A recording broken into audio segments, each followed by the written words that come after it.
பாராட்டுகள் அனைத்தும் பிரபஞ்சத்துக்கே. உணவுகள் மென்மையானால் உடல்கள் வலிமையாகும்.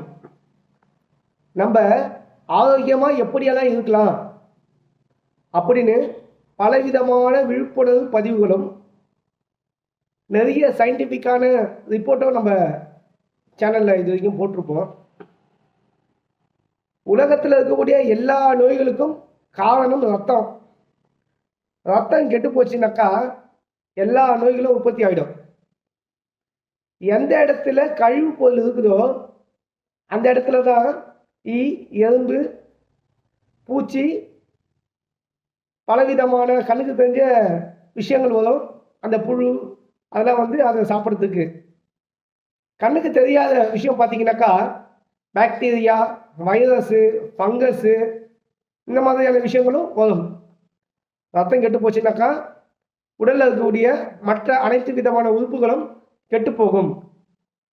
அப்போ ரத்தம் சுத்தமானாக்கா உடலில் இருக்கக்கூடிய எல்லா உறுப்புகளும் செம்மையாக இருக்கும். ரத்தம்ன்றது வெறும் சிவப்பு கலரில் இருக்கக்கூடிய தண்ணி இல்லை. ஆங்கில மருத்துவத்தோட கூற்றுப்படி WBC, RBC, பிளேட்லேட்டு, மற்ற அனைத்து விதமான vitamin, mineral, vitamin A, B, C, D, D3, K, E, B காம்ப்ளெக்ஸ்னு சொல்லக்கூடிய B12, B6, எண்ணற்ற விதமான வைட்டமின்ஸ் இருக்குது. அது இல்லாமல் சத்துன்னு பார்த்தீங்கன்னாக்கா iron, calcium, magnesium, sodium, zinc, potassium, phosphorus, copper, silver, gold கூட நம்மளோட ரத்தத்தில் இருக்குது. இதில் எல்லா விதமான சத்தும் சரியாக இருந்தால் மட்டும்தான் பலவிதமான நோய்கள் சீக்கிரமாக குணமாகும்.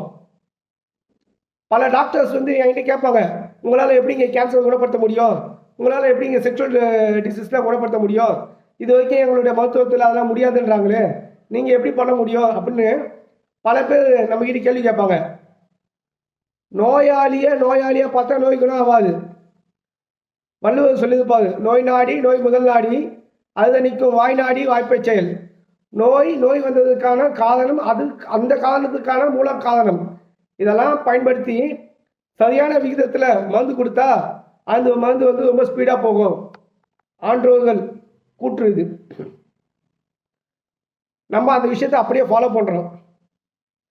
சயின்ஸும் இதை தான் சொல்லுது. ஆனால் பல டாக்டர்ஸ் எந்த மெடிசனை நம்ம ப்ரிஸ்கிரைப் பண்ண கமிஷன் ஜாஸ்தியோ அந்த மெடிசன் சேல் பண்ணக்கூடிய ஏஜென்ட்டாக தான் இன்னைக்கு செயல்படுறாங்க. நம்ம இப்போ ஒரு ரிப்போர்ட் இங்கே பதிவு பண்ணுவோம். வெறும் 11 பாயிண்ட் இருந்த ஒரு தம்பி நம்மகிட்ட மருந்து எடுக்கும்போது இன்னைக்கு 15.5 மில்லிகிராமுக்கு மேலே ரத்தம் ஏறி இருக்குது. லேப் டெக்னீஷியன் எல்லாருமே எப்படி இவ்வளோ சீக்கிரமாக உங்களால் பண்ண முடியும் அப்படின்ற ஒரு ஆச்சரியத்தில் ஈடுபடுறாங்க. அப்போது ரத்தத்தை சுத்தம் பண்ணணும், ரத்தத்தை அதிகரிக்கணும்.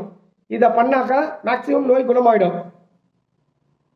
அவ்வளோ சீக்கிரத்தில் ரத்தத்தை சுத்தம் பண்ண முடியுமானாக்கா முடியாது. அவ்வளோ சீக்கிரத்தில் ரத்தத்தை அதிகரிக்கிறவனாக்கா முடியாது. ஏன்னா கெட்ட விஷயத்தையே நம்ம உள்ள கொடுத்து பழகிட்டோம். அப்போ கெட்ட விஷயத்தை எடுக்கிறதுக்கு என்ன பண்ணணும், டைம் கொடுக்கணும். இல்லாட்டி நல்ல விஷயம் ரொம்ப ஜாஸ்தியாக இருக்கணும். அதுதான் இன்னைக்கு சொல்லுவாங்க, திடீர்னு கொரோனாவை அடுத்து HMPVன்னு ஒரு வைரஸ் ஒன்று வந்துச்சு, சீனாவில் தாக்குச்சு, நார்த் இந்தியாவில் நிறைய தாக்குச்சு, தமிழ்நாட்டில் தாக்குச்சு, ராணிப்பேட்டை தாக்குச்சு, சென்னையில் தாக்குச்சுன்னு. யாரை தாக்குச்சு? நல்லா இருந்தவங்களை தாக்குச்சா? யார் ஒருத்தருக்கு நோய் எதிர்ப்பு சக்தி கம்மியாக இருக்குதோ அவங்கள மட்டும்தான் பாக்டீரியா, ஃபங்கஸு, வைரஸு எல்லா விஷயமும் போய் தாக்கும். நல்லா இருக்கக்கூடிய உடலை தாக்காது. இதுதான் உண்மை. இப்போ மண்ணில் ஒரு விதையை நீங்கள் போடுறீங்கனாக்கா நல்ல விதை முளைச்சி மரமாயிடும். பயனற்ற விதை மக்கி மரமாயிடும். அப்போது நீங்கள் நல்ல விதையா இல்லை கெட்டுப்போன விதையான்னு பாருங்கள். அந்த மண் போய் தான் நம்மளுடைய இம்யூன் சிஸ்டம். பிரபஞ்சத்தில் ஒரு சின்ன பங்கு தான் மண். தங்கிட்ட எது வருதோ அதை பல மடங்காக மாற்றி கொடுக்கும். அதே போல் இந்த உடலில் இருக்கக்கூடிய மண் சக்தி எவ்வளோ நல்ல விஷயம் கொடுத்தாலும் அதை பல விதமாக மாற்றி கொடுக்கும். ஒரு துளி விந்தில் பார்த்தீங்கன்னா 5 கோடி உயிரணுக்கள் இருக்குது. அது ரொம்ப ரொம்ப சின்னது, கண்ணால் பார்க்கவே முடியாத ஒரு உயிரணுக்களை இந்த மண் சக்தி என்ன பண்ணுதுன்னா ஒரு பெரிய குழந்தையாக மாற்றி கொடுக்கும். அவ்வளோ சிறந்த விஷயம். இதெல்லாம் பண்ணக்கூடியது யாருன்னா ரத்தம்.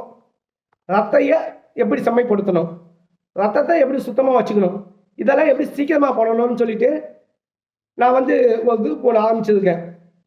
டாக்டராக மாறுங்க உங்கள் வீட்டிலன்னு சொல்லிட்டு. அப்போ உங்கள் வீட்டிலே நீங்கள் டாக்டராக மாறிடணும். அதுக்கு பிளட் டெஸ்ட்லாம் எடுக்க சொல்லியிருக்கேன். கிட்டத்தட்ட 70 பேரில் ஒரு 8 பேர் டெஸ்ட் எடுத்துருக்காங்க. அவங்களுக்கு மட்டும் அந்த சீக்கிரத்தை சொல்லியிருக்கேன். ஆரோக்கியமாக இருக்காங்க. இந்த குடுப்பனைன்றது ஒன்று வேணும்.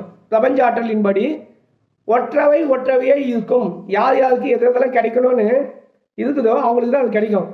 60-70 பேருக்கு அது கிடைக்கல. அப்போ அவங்களுக்கு அதெல்லாம் தேவையில்லை. சொன்னதை சரியாக செய்தால் அறிவியல் மூலமாக என்ன பண்ணலாம், நீங்கள் வந்து பெரிய ஆளாகிறீங்களோ இல்லையா, ஆரோக்கியத்துக்காக வச்சுக்கலாம். நான் 1 லட்ச ரூபா சம்பாதிக்கிறது முக்கியம் இல்லை. 1 லட்ச ரூபா தூக்கி மெடிக்கலில் செலவு பண்ணுறது ரொம்ப மோசமான ஒரு விஷயம். அதனால் ரத்தத்தை சுத்தம் பண்ணுங்க. ரத்தத்தை சுத்தம் பண்ணிட்டாக்கா ஹெச்எஸ்பி, சிஎம்பி, ரூபோல்லோ, டோக்ஸோபிளாஸ்மா, டிபிஹெச், ஹெச்எஸ்பிஹெச், வீடியால் எண்ணற்ற ஏபிசிடி கலைச்சி போட்ட ஆங்கில மருந்துகள் வச்ச நோய்கள் குணமாயிடும். சித்தர்கள் இங்கிலீஷ்ல எல்லாம் பேர் வைக்கல. அவங்க மனித உடலை 3 பிரிச்சுட்டாங்க: வாதம், பித்தம், கபம். இதை எப்படி வந்து செம்மைப்படுத்தலாம்? உண்மையிலேயே நோயை குணப்படுத்துறது ரொம்ப ரொம்ப ரொம்ப ஈஸி. குணப்படுத்த விட்டீங்கன்னா பெரிய பிரச்சனையை ஆக்கி விட்டுட்டு குணப்படுத்துறதுக்கு வந்து நம்ம என்ன பண்ணணும்னா ஹெல்ப் பண்ணணும். ஸோ சொன்னதை சரியாக ஃபாலோ பண்ணுங்க. இயற்கையான உணவுகளை வந்து மேக்சிமம் ட்ரை பண்ணுங்க. ஆர்கானிக் கடைன்னு சொல்லிட்டு நீங்கள் நிறைய கொள்ளடிக்கிறதுக்கான வேலைகள் நடக்குது. நீங்கள் இன்ஆர்கானிக் காய்கறிகள் சாப்பிட்டா கூட ஆரோக்கியமாக இருக்கலாம். மனம் செம்மையானால் மருத்துவம் தேவையில்லை. என்னை பொறுத்த வரைக்கும் உன் மனசு நீ ஆரோக்கியமாக இருக்கணும்னு நினைக்கிறியா, நம்புவ. அந்த நம்பிக்கை உனக்கு குணப்படுத்தும். அதனால இன்னைக்கு தைத்து பொங்கல் சொல்றாங்க. ஒரு நாள் மட்டும் சூரியனுக்கு நமஸ்காரம் பண்ணுறதுலாம் எனக்கு பிடிக்கல. பிரபஞ்சத்தில் கோடான கோடி நட்சத்திரத்தில் ஒரு நட்சத்திரம் சூரியன். அந்த நட்சத்திர சூரியன் அது மூலமாக பல கிரகங்கள் இயங்குது. அதில் ஒரு கிரகம் வந்து நம்ம வாழக்கூடிய பூமின்னு சொல்லிக்கிறாங்க. ஏன்னா இது நான் பூமியை சுற்றி பார்க்கல, ஆனால் நான் அதை ஒத்துக்க மாட்டேன். நான் சுற்றி பார்த்துட்டு நான் ஒத்துக்கிறேன். ஆமாம், நம்ம அந்த பூமியில் தான் இருக்குன்னு சொல்லிட்டு. அதே போல் ஒரு நாள் மட்டும் சூரியனை கும்பிடுறது வந்து தப்பு. தினம் சூரியனை கும்பிடுங்க. காலையில் எழுந்தோடனே ஓரளவுக்காவது இளவெயில் இல்லாட்டி மாலையில் இளவெயிலில் நம்ம மேலே பட்டிங்கனாக்கா எதிர்பாராத விதமான ஏகப்பட்ட எனர்ஜி, விட்டமின் D3ன்னு சொல்லக்கூடிய எனர்ஜி கிடைக்கும். ஒருத்தர் ஆரோக்கியமாக எழுந்து நின்று நடந்து ஓடி எல்லா வேலையும் போனோம்னா விட்டமின் D3ன்றது ரொம்ப முக்கியம். இதை யாராலையும் என்ன பண்ண முடியாது, மாத்திரையில் கொடுக்க முடியாது. அதனால் அந்த சர்வ வல்லமை அடங்கிய மாபெரும் பிரபஞ்ச பேராற்றத்தில் ஒரு பங்கான சூரியன் கொடுக்கக்கூடிய ஆற்றலை தினம் அனுபவிப்போம். தினம் சூரியனுக்கு நன்றியை சொல்லுவோம்.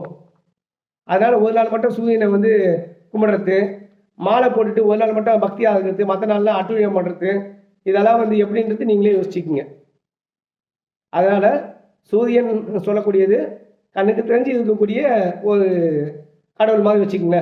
பிரபஞ்சத்தில் ஒரு துளி, அதை நீங்கள் கடவுள் மாதிரி வச்சுக்கோங்க. தினம் சூரியனை வணங்குன்னா உங்களை பொட்டை வச்சுக்கோங்க, மாலை போடுங்க, சோஸ்திரம் சொல்லுங்கலாம் சொல்லலை. அந்த சூரியனுக்கு நீங்கள் ஒரு சின்ன நன்றி சொல்லணும். வெறும் இல்லை, இந்த இடத்துல பட்டா மட்டும் தான் விட்டமின் D3 பாஸ் ஆகும். உடலில் இருக்கக்கூடிய நோய் எதிர்ப்பு மண்டலம்லாம் வேகமாக ஆகும். அதெல்லாம் சொல்லி புரிய வைக்க முடியாதுன்னா தீபாவளி எண்ணெய் தேய்ச்சி குழி, சனிக்கிழமை புதன்கிழமை எண்ணெய் தேய்ச்சி குழின்னு சொன்னாங்க. இன்னைக்கு எண்ணெயும் காணாமல் போச்சு, குளிக்கிறதுக்கான ஆழம் காணாமல் போச்சு. சொன்னதை சரியாக செய்தால் உடலில் இருக்கக்கூடிய அனைத்து விதமான சக்திகளும் வேகமாக இந்த மெடிக்கல் மிராக்கல்ன்றாங்க, அதெல்லாம் போய் நடந்தது நடக்கும். அவ்வளோதான். சொன்னதை கரெக்டாக ஃபாலோ பண்ணுங்க. இந்த நாள் 365 நாளாகவும் உங்களுக்கு உங்களாக தான் இருக்கும்.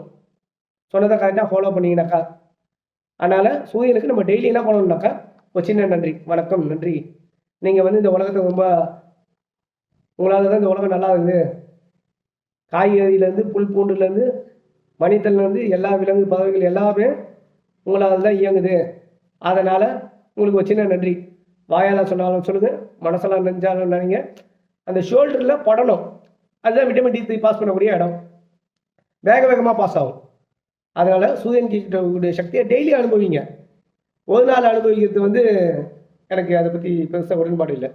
அதனால் சரியான விகிதத்தில் ஃபாலோ பண்ணிங்கனாக்கா பிரபஞ்ச ஆற்றல் தான் நம்மளை வாழ வைக்குமே தவிர மருந்தோ மாத்திரையோ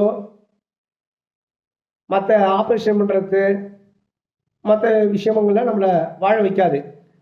நமக்கு ஒரு சின்ன குறையிறது வந்து நம்ம தான் முதல்ல நம்ம யூட்டிலைஸ் பண்ணுவோம். எனக்கு வந்து அந்த இடத்துல வலிக்குது அப்படின்னு சொல்லிட்டு நம்ம தான் ஃபீல் பண்ணுவோம்.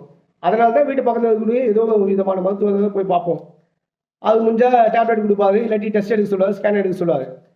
நமக்கான 100% மருத்துவர் யாருன்னா அது நம்ம மட்டும்தான். அதனால உங்களுக்கான மருத்துவராக நீங்கள் இருங்க. அந்த வீட்லேயே வந்து டாக்டர் ஆகணுன்ற குரூப்பை பயன்படுத்தி பலன் அடைங்க. இன்னைக்கு ஒரு டிப்ஸ் கொடுங்க. நம்ம மறந்து போன பாவு வெல்லம் இல்லாட்டி அச்சு வெல்லம் இந்த சைஸு எடுத்து நாக்கு அடியில் வச்சுக்கிட்டே இருந்தீங்கன்னாக்கா உடம்புல வந்து கொஞ்சம் கொஞ்சமாக இம்யூனிட்டி சிஸ்டம் வந்து உற்பத்தி ஆகும். இது ஒரு சின்ன டிப்ஸ். இன்னைக்கு யார் யாரெல்லாம் ஃபாலோ பண்ணுறீங்க, யார் யாருக்கெல்லாம் அந்த ரிசல்ட் வருதுன்றதை வந்து நீங்கள் பகிர்ந்துக்குங்க. மற்றவங்களும் இந்த விஷயத்தை ஷேர் பண்ணுங்கள். நன்றி, வணக்கம்.